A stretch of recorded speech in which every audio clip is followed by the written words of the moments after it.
Hi, today I'm going to be shooting the Mossberg Shockwave. I'm going to show you that you don't only have to shoot it from the side like the manual says. You can shoot it and use your front bead sight, okay, and make some accurate shots. Right now I'll be shooting some bird load.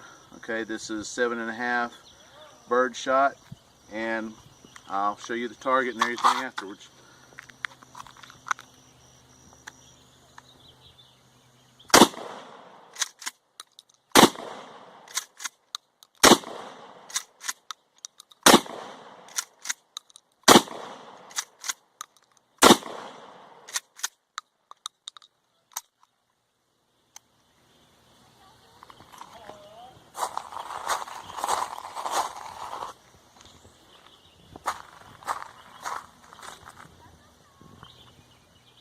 This time I will show you that you can shoot double-aught buck the same way.